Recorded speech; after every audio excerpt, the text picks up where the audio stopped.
Thank you, everybody, for being here. My name is Jody Kraft. I'm the Director of Curriculum and Instruction, and this is our Parent Academy for our middle school parents. This is the end of our first marking period, and I know that for many of parents, if you have a middle schooler, this is their first go around in middle school or not, it's a time for you to reflect upon how your middle school is performing in school and what you can do to support them at home. So with us tonight, we have Mr. Jim O'Hara, our Director of Guidance and School Counseling, along with our middle school team here. Mr. Corey and Mrs. Whalen are here as well, to go through a presentation about how you can best support your child at home. If you have questions, I'm going to ask that you save them for the very end, and we can put them in the chat, and then our team will do the best that we can to answer all of your questions at the end of our presentation. So without further ado, again, I want to thank you for your patience. I'd like to turn over the presentation to Mr. O'Hara and his team. Thank you, Mrs. Kraft. Hi, everyone. Welcome to our Middle School Parent Academy. We're very happy to be with you tonight. Thank you all for joining. Like Mrs. Kraft mentioned, we titled tonight's presentation, Marking Period 1 Check-In, Setting Your Students Up for Success. I'm Jim O'Hara, Director of School Counseling, and I've had the pleasure this year to spend some time with our middle school team as they support students as they transition to 6th, 7th, and 8th grade. But tonight we want to spend some time to discuss ways in which we can all work together to support our students in these all-important middle years. And with the first marking period now behind us and the first report card of the year just about to come out later this week, it's a great time to really pause and reflect on the year so far, to take stock of how it's gone, and also to make a plan for the rest of the year. So we hope tonight's helpful for you. It's informative as we collaborate to support our students at Ramapo Ridge Middle School.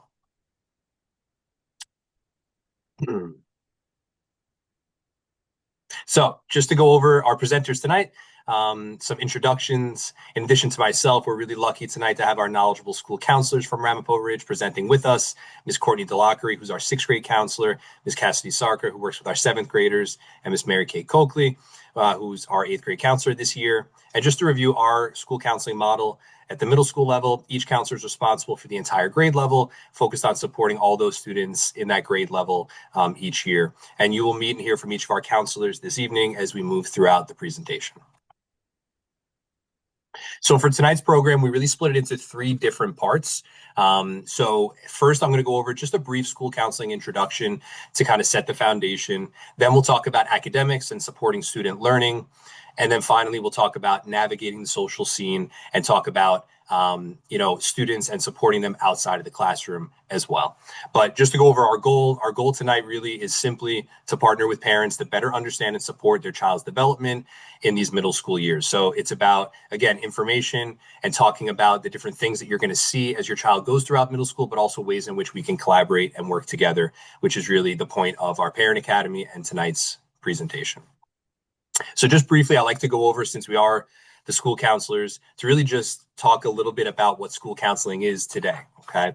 The field has changed over the years in good ways. For one, when a lot of us attended school, we might have had a guidance counselor instead of a school counselor, and the difference is really outlined on this slide here. On the left, the definition of what a school counselor is by the American School Counselor Association, and then on the right, a really good kind of visual depiction of the different domains that we focus on and address as school counselors. And you can expect this throughout that K through 12 continuum, that our main areas of focus are the academic, social, emotional, and college and career needs of all of our students, okay?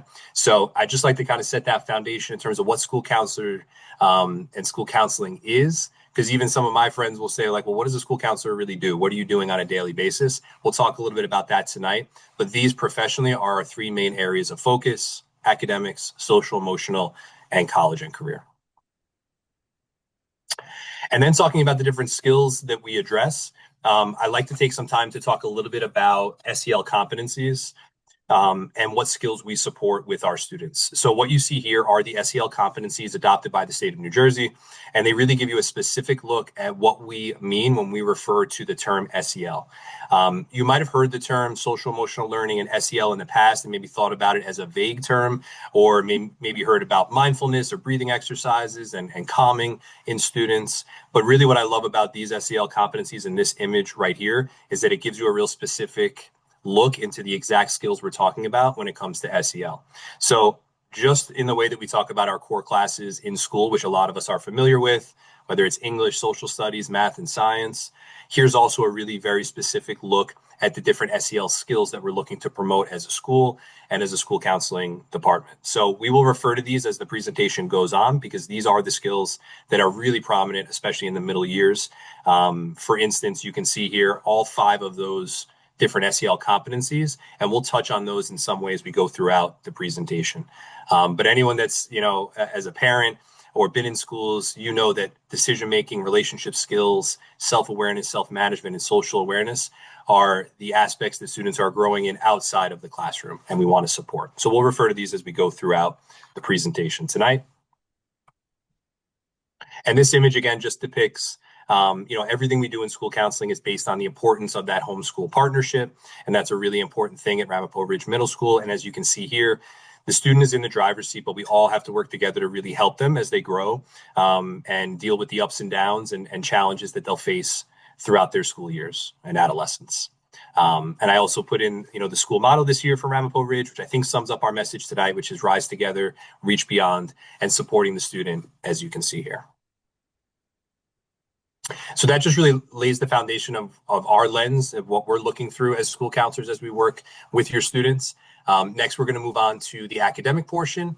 And as we talk about supporting student learning, we're going to touch on, now that we're done with marking period 1, we'll talk about a few different things, some common challenges that students might face academically and how to manage that.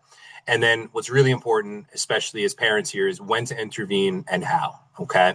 And as we go throughout this academic portion, you'll see that we'll start to touch on the skills of self-awareness, self-management, and responsible decision-making. So I'll pass it off to Ms. Sarka, and we'll continue with our academic portion. Hi, everyone. Thank you for coming on. As we start to talk about the academic portion of our presentation, I just want to let everybody know as counselors, we feel that the overarching goal at the middle school is to help your child form the positive habits that they're going to take with them to high school and beyond. They come to us as honestly very young children. They have limited social and academic skills. And then by the time they leave the middle school as 8th graders going to the 9th grade, they're prepared to take their education seriously and honestly very independently as well. Just as you gradually give your child more opportunities to be independent at home, we also will be doing that at the middle school level at Ramapo Ridge. And of course, there will be some bumps along the way, but we're going to be here to support you and your child through that.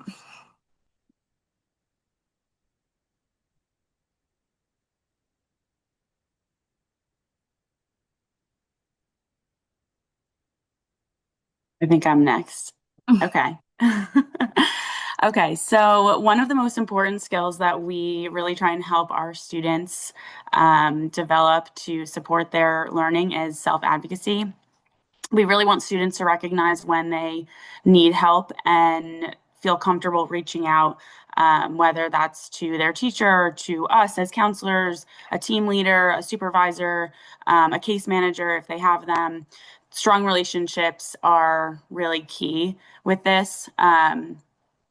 We encourage kids to reach out to anyone on their team through email or just coming in to chat with us. And then together we really aim to balance parent involvement with growing student independence and helping them develop the self-awareness to really advocate for themselves.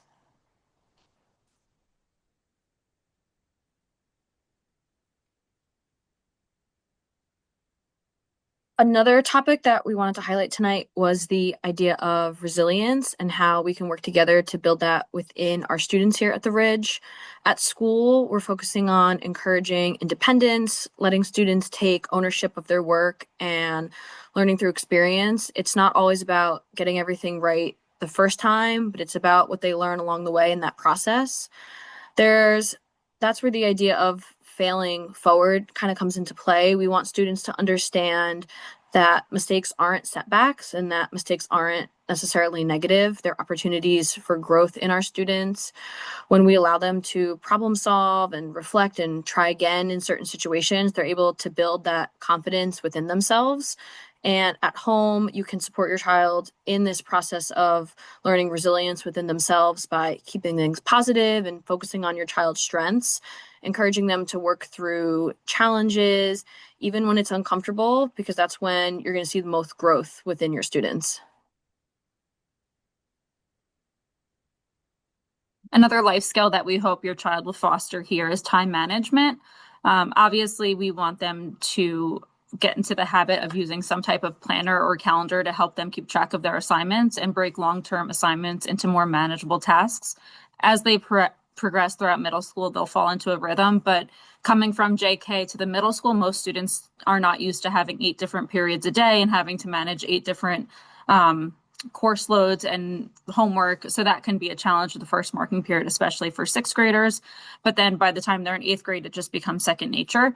But with that being said, I will say the nightly homework does average by student. So there's no like number of minutes or hours that I can tell you is like the magic number for your child.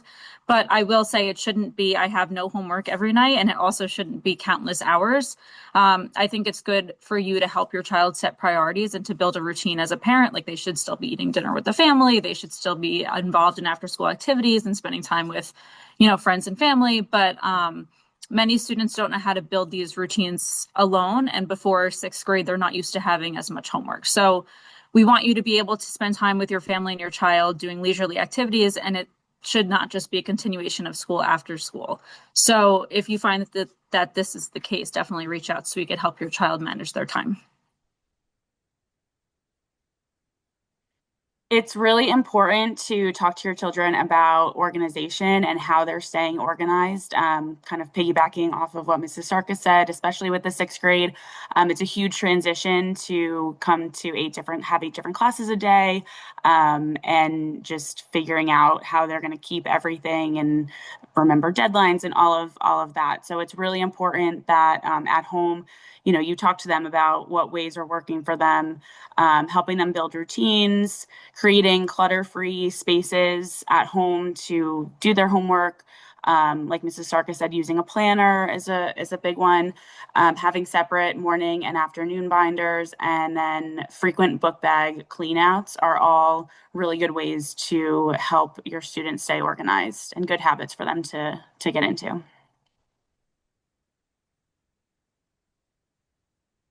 We have a little snapshot of the parent portal here. This is a picture of the homework section, and you'll see that there is some partial credit, there's some full credit, there's 0, and then there's also an NW, which means no work. It communicates that the student did not turn in the homework by the due date and it's not eligible to turn it in.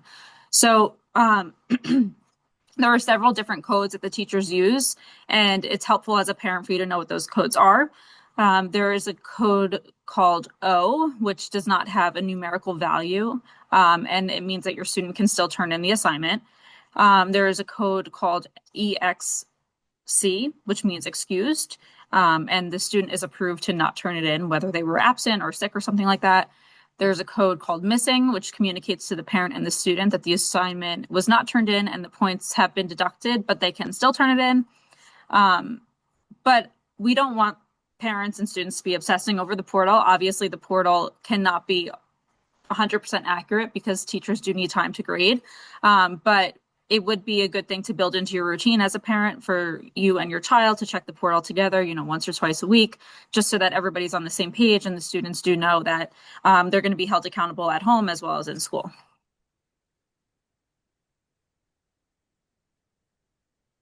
Continuing our conversation about homework, homework does typically count for about 10 to 15% of your child's grade. And while that may not sound like a lot, it can make a noticeable difference throughout the marking period if there are assignments that they're not handing in, if they're handing them in late and points are being taken off. It can impact the student's overall progress for the marking period for the year, and that can affect their confidence overall as well. In addition to checking the portal once or twice a week, another great strategy to use is to check your child's Google Classroom as well. So that way you can see what's assigned, when it's due, what still might be missing, and when things need to be turned in.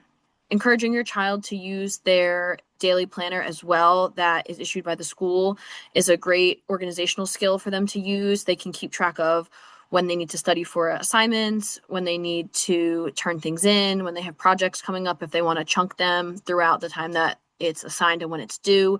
And they can also keep track of what materials they want to bring home to use to complete their homework or to study at night as well.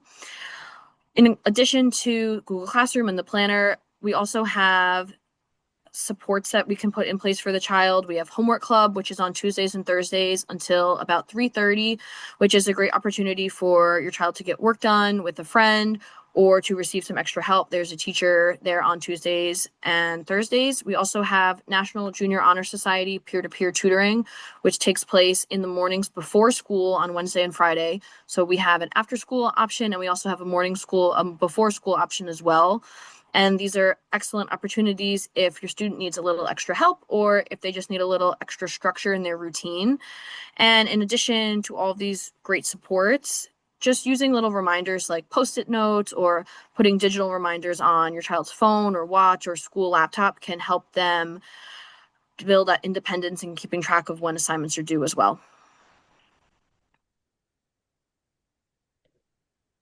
Okay, so these are some strategies that may be useful for your middle schooler to help build strong study habits that we encourage a lot when we're working with kids on helping them build good study habits. So the first is to chunk studying or break it up over a few different nights. You don't want to cram it all into one night or just save all the studying for the night before the test. It's really important to prepare as the test gets a little bit closer. Flashcards are always a good way to help students with some of the things that the memorization and things that they need for tests, using highlighters and underlining, reading the notes aloud, recording themselves reading or using audiobooks, rewriting their class notes, using online supplemental information such as Quizlet or Kahoots, asking your child to look at their study guide. And recently with kind of the rise of AI, we can sometimes put in those study guides into ChatGPT and ask them to come up with a quiz or a test based on the information on the study guide, and that's been helpful for some of our students too. So these strategies really promote active learning and can help build confidence in students as well. Just to build on the studying strategies, we are aware that tests and assessments do stir up a lot of stress, and we want you and your students to know that they are not in it alone, and the teachers are definitely committed to helping them feel prepared for tests. The teachers are committed to small group instruction as long as the teacher is aware that they feel, stressed or anxious or any of those things leading up to an assessment. I'm sure that they will give them, the support and the time that they need to feel more ready for the test. There is extra help typically before or after school and or at recess. Another thing is if you do find that your child is falling apart thinking about a test or leading up to a test and they're having a lot of big emotions or they're struggling on the test days, please reach out because we can help with the test anxiety. Sometimes we could help them find another place to take the test, but we can only help if we know about it. And sometimes it manifests in ways that are hard to identify, but as parents, you know your children best, so it's best that you let us know. In regards to attendance, when students arrive on time and are present consistently, it continues to build their confidence. They stay connected to the routines of the school day. It continues to connect them to routines with their teachers, their peers, and that supports both the learning for the student and the sense of belonging that they have here at the Ridge. As families, one thing that you can do to help establish a good healthy attendance rate for the kids here at the Ridge are scheduling appointments outside of school hours when possible, doctor's appointments, anything that may come up if you're able to schedule those outside of school. The more that the student is in school, the more that they feel like they're going to have a handle on the material that they're learning and more opportunities to ask for help if they are struggling as well. And we're also here to help you if you're having a hard time getting your child into school or into school on time, please reach out to us and, we want to help you come up with strategies for that as well.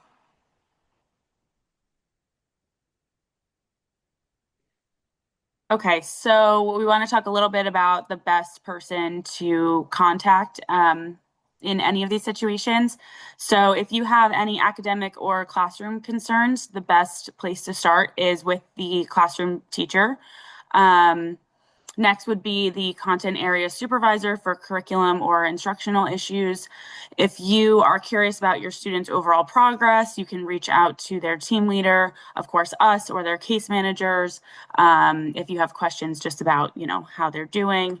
Respectful communication and proactive outreach really is key. We really at the Ridge think it's so important to have the homeschool partnership and really pride ourselves on being able to work, so closely with our families. Additionally, in terms of, contacting about if academic concerns, if you have a specific concern, we do have a committee. It's the Intervention and Referral Services Committee. You can always make a referral to one of us. The three of us chair our committees. So if you feel like your student needs a little bit more support, the INRS team is a school-based team that we identify students who might be struggling academically, behaviorally, emotionally, and we just provide early and targeted interventions for these students that might be showing some signs of difficulty. So if you feel like your student is struggling and this sounds like something they might benefit from, you can always reach out to their counselor, and we'll be happy to talk that through with you. Okay, so next we'll move on to navigating the social scene and talk about some issues like we mentioned earlier, because really supporting students in the classroom is just one side of the coin. We want to make sure that we're also supporting them as they face different ups and downs as they go throughout their social life throughout middle school as well. So what we'll talk about in terms of how students are adjusting. We'll talk a little bit about the topics that you see here, independence, decision-making, and so on, and also connections. We'll talk about activities and ways to stay connected in the school, positive connections. And like we referenced earlier, some of the SEL competencies that we'll refer to are some, relationship skills and social awareness throughout this next portion here as we talk about supporting students socially moving forward. So one of the skills that we like to watch grow in middle school students is independence. As we had mentioned earlier, the middle school years are transitional and they will be fundamental in your child's development in terms of independence. There will be opportunities and responsibilities to increase at home for your child and for them to grow in the area of independence, but middle school also will foster that. We offer clubs and sports, and the students at the middle school will gradually be expected to become more independent throughout 6th, 7th, and 8th grade. So for example, the 8th grade teachers do expect a lot more independence from their students than the 6th grade teachers. Some ways that may be shown in the classroom is if a student is absent. For example, a student returning from an absence in the 8th grade may be expected to say, "Hi, so-and-so, I was out yesterday. What did I miss?" Whereas a student in the 6th grade may walk into class after being absent and the teacher will say, "Oh, hi, Johnny, you missed this yesterday. Let me know if you have any questions." So those are just some, easy examples of how independence will just naturally grow throughout these 3 years. But as the adults in these kids' lives, we can help support the children by helping them create routines, building on earned trust, and increasing accountability.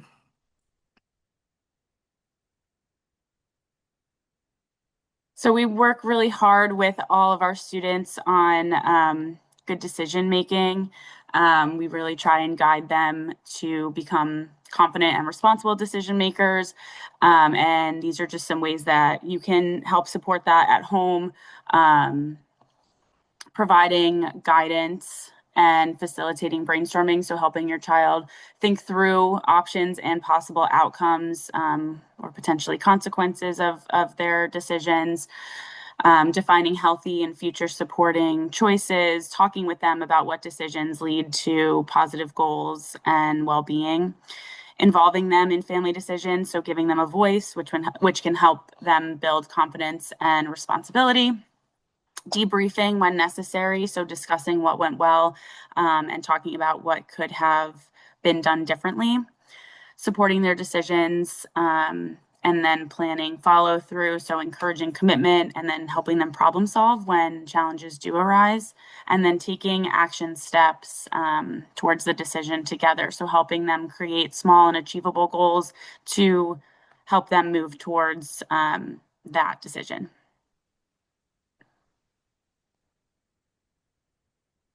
Relationships are such a big part of the middle school experience. At this middle school age, your child's friendships can change quickly, and that's completely normal. It's important to stay aware of who they're spending time with, not in a checking up on them way, but more of a showing interest and asking open-ended questions about their day and their friends, and hopefully you get more than a 1 or 2 word response from them. It also really helps to keep communication open with other parents and guardians as well. Sometimes a quick conversation with another parent in your child's friend group can give you a better picture of what's happening socially. And that helps all of us together to best support your child. Encouraging your child to come to you with questions or concerns about friendships is also great. Middle school is when kids are figuring out what healthy relationships look like, how to handle conflict, what boundaries are okay and not okay to set, how to recognize when a friendship may be unhealthy or one-sided. And of course, we're here to help answer those questions. If you need assistance with them or if they feel more comfortable coming to us during the school day. And lastly, in terms of relationships, relationships with adults and staff members in the building are just as important as their peer relationships. Having that trusted adult at school, whether it's a teacher, one of the counselors, a coach, gives students that extra layer of support to help them navigate their time here with us at the Ridge. And with relationships comes conflicts. And we want you all to know that we don't take any conflict lightly, and every conflict that is brought to us, we take seriously and we investigate it. And with over 600 students, we do expect there to be some conflict between them, and it is a normal part of human development. How we handle the conflict, not only as a school, but just as parents and students, is very important. We feel that it's important to take a step back. We say hit the pause button, find a calm moment, and collect all the details before responding. It's very easy to have like that the sky is falling mentality, but it's really important to gather the details in order to respond appropriately. We need to have a clear picture of what the conflict is. We need to pinpoint the source of the information, gather context, and brainstorm the key players so that we can include everyone that's necessary for conflict resolution, and then we can model appropriate responses. We actually love getting students together for conflict resolution, and we find it to be effective and restorative. It's one of my favorite parts of my job, because it's really refreshing to see students apologize and accept another person's apology and then see like a friendship renewed, because it's so pure. So while conflict is hard, it's one of those like growing pains of middle school that I think is really important for our kids.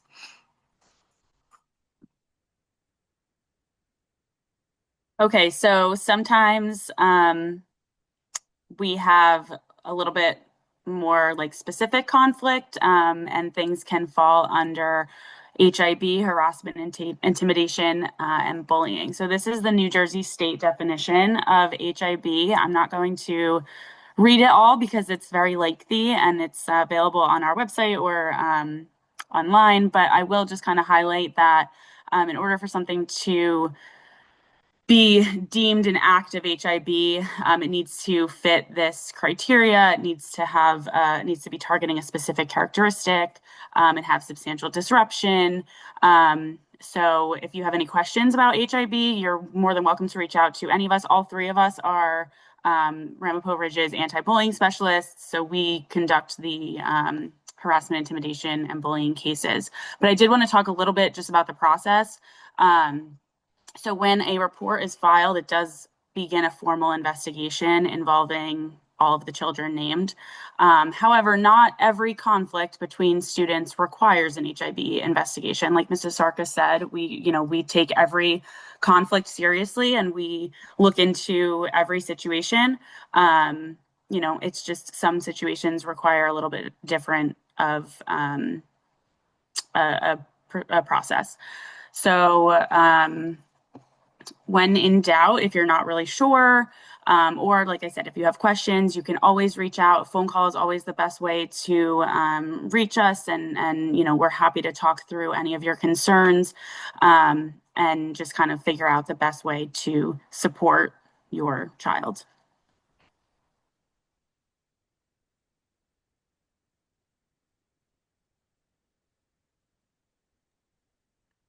Muted again. Moving into digital citizenship, I just want to highlight that we work with supporting our students in using technology at the Ridge responsibly and safely. And with that, everything that students do on their school issued devices is monitored. And sometimes there are instances where we need to address certain searches or certain activities that they're taking part in on their school issued laptops. But aside from their school issued laptops, we find that it's really important for families as well to be aware of what your child is engaging with online on personal devices, iPads, phones, personal laptops, just getting a sense of what social media platforms they are engaging in and who they're talking to online, and understanding that the privacy piece for the students as well at such a young age. Our goal is that we can help support them through this and help them continue to learn. And if you do have questions about digital citizenship for your child and making sure that they're engaging in online social media appropriately, we're always here to help bridge that conversation and any questions as well. And in addition to that, blue light can affect your child's sleep as well. Try to get them off their phones, off their laptops, not engaging too long in the middle of the night, because that'll affect their sleep, and then that'll affect how they do during the classroom as well.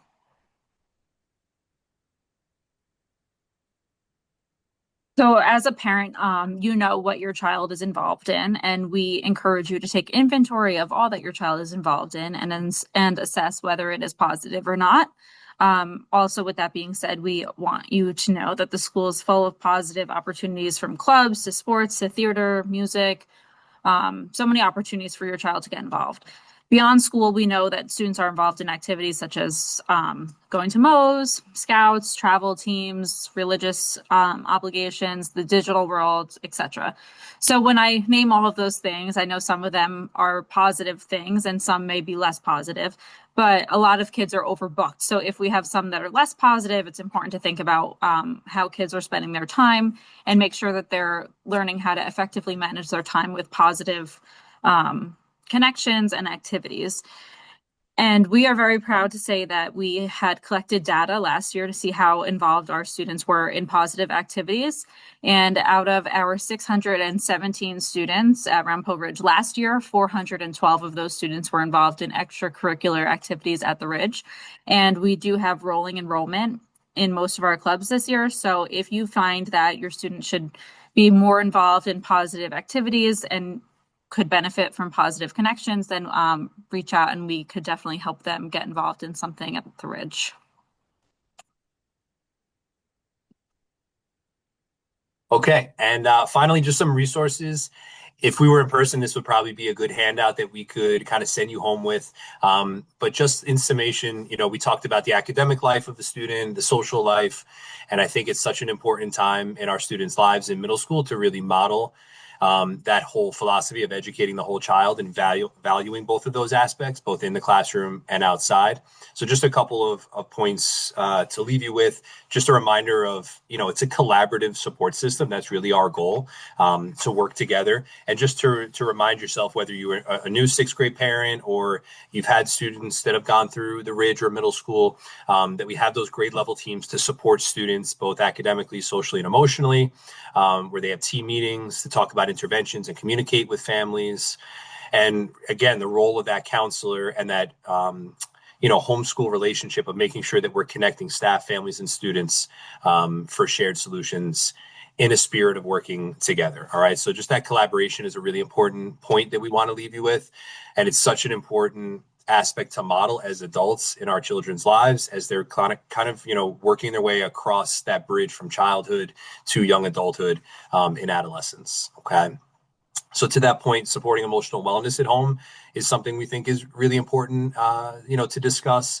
And just especially at this age, as they are at that, beginning stage of adolescence, normalizing the conversations about certain emotions like stress and anxiety.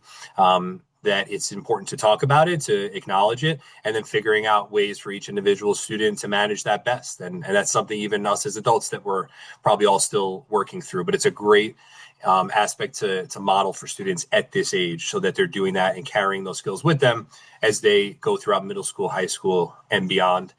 And really encouraging, we talked about independence and resiliency earlier, about that help-seeking behavior, about when to reach out to different people in their lives. We talked also about relationships and the adult relationships being almost as important as those peer relationships, and identifying individuals, whether it's their counselor or otherwise, that they can seek help from. But also as a parent, just being in tune and thinking about and recognizing those early signs when a student might need support and not hesitating to reach out. Being proactive is just so important, and hitting the pause button and stepping back to reflect and think about, is this kind of a negative sign, something different that my child is exhibiting that isn't really typical for them? That's important to try to recognize as they go through the ups and downs and face different stressors. Okay. And even just creating that structure at home, promotes emotional wellness as well. So that predictable homework and bedtime routine, and having clear guidelines, like an important SEL message is that, clear is kind. So being really clear with a student about expectations and routines, both in school and at home, is really kind on them because it's consistent and they know what to expect. So those routines just, can't be emphasized enough. We talked about planners and calendars and those tools that they can use themselves, and then asking questions that really go beyond just grades and celebrating effort, which, I think we all know, but it's just good to have a reminder of that, because especially at this age, it's important for them to hear those things and celebrating effort as opposed to just the outcomes or the results. Okay, so those are just some things that, we think are important to note as we leave you. And then, heading into marking period 2 and beyond, as we all know, the school year goes super quick from this point on. So we thought this was a great time to just pause and reflect, but also, recommit to some routines and communication. We all know as parents, we're not perfect, and, you can have ups and downs. So even now, using this time to maybe recommit, and maybe the routines are a little bit off and maybe we need to get back to it.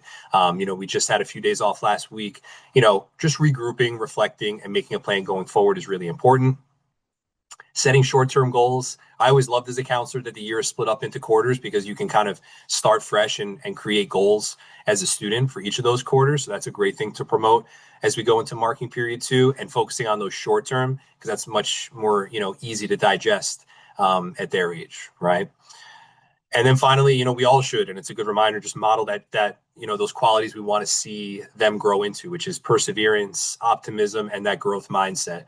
We talked earlier about failing forward, and it's really, a mistake is only a mistake or a loss if you don't learn from it, and just framing it in that sense is such an important life skill for them to learn at this age that they can carry with them. So we hope that's a little bit helpful.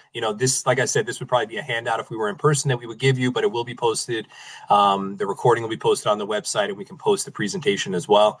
But this is kind of in summation, something that we'd like to leave you with. So hopefully that was informative and helpful for all of you. And we hit on a bunch of different aspects, and you can always come back and revisit this as you go throughout the year, or reach out to us with any questions. Okay, so thank you all for attending. I'm going to pass it back to Mrs. Kraft to see if we have any questions from the group. Great. Thank you, Mr. O'Hara. And thank you for the middle school team. You guys did an incredible job. So thank you for your hard work and for being here tonight. We have a couple of questions. I'll start from the beginning. The first question that we have is, can the codes, and I think they're referring to the homework codes when we're looking at the portal, can they be added to the portal so that parents can have access to the codes as they're going through the parent portal? So I don't know if Mr. Corey is if he can answer that, I think. Yeah, we can always check on that. Yeah. And we can get back to parents and see about that. Okay, great. We'd be happy to get back to parents. Yeah. Great. The next question is, can you tell parents how to get into Google Classroom, to their child's Google Classrooms? So there's a specific code for each student, for each teacher's Google Classroom. there is a feature where you can request to be added as, I think it's like the Guardian feature. So you should be able to reach out to your students' teachers, and they can send you a link to add you to the Google Classroom, like as the Guardian. So they should reach out to their child's teacher to get the code for the specific class. Yep. Great. Okay. Thank you. That was an easy one. The next question, what assistance is there to make sure children who excel academically are sufficiently challenged? So, go ahead, Ms. Sarka. I was just going to say, I think our teachers are really good at differentiating the instruction. I know that the supervisors would be a great resource for this specific question. I don't know if there's a certain subject area that this person is asking about, but I do know that the teachers do take the data very seriously, and they are differentiating the education as per the children's needs. And the last question, what information is available about the Honor Society? Miss Erickson runs the Honor Society, and I believe that's on the website, right? On the Ridge website? Yeah. Yeah, it's So if you under want clubs. Great. So under the club section of the Ramapo Ridge website, you should find the section for the Junior Honor Society. Or you can reach out to Miss Erickson. It's lerickson@mahwah.k12.nj.us. Great. Thank you. Okay, last call for questions. As Mr. O'Hara shared, we are going to be posting this video of this session on our Parent Academy website. We can also mail out the presentation so that you have that information easily accessible for you. And we thank you for making time to be here with us tonight. I want to again thank Mr. O'Hara, Mr. Corey and his team, Ms. Sarka, Ms. Delackery, and Ms. Coakley for being here with us tonight and presenting this wonderful information. You know, being the parent of a middle schooler has its challenges, but it's also a really great time to watch your children grow from that small elementary child to that middle schooler who's prepared to tackle high school and then hopefully the next endeavor in their life. So it's really a great opportunity for parenting for you to establish good routines and support your children along this journey of middle school. So with that, I'm going to thank everyone for being here tonight, and we look forward to seeing you all at our next Parent Academy session. So have a wonderful night, and thank you for being here. We'll see you soon. Bye.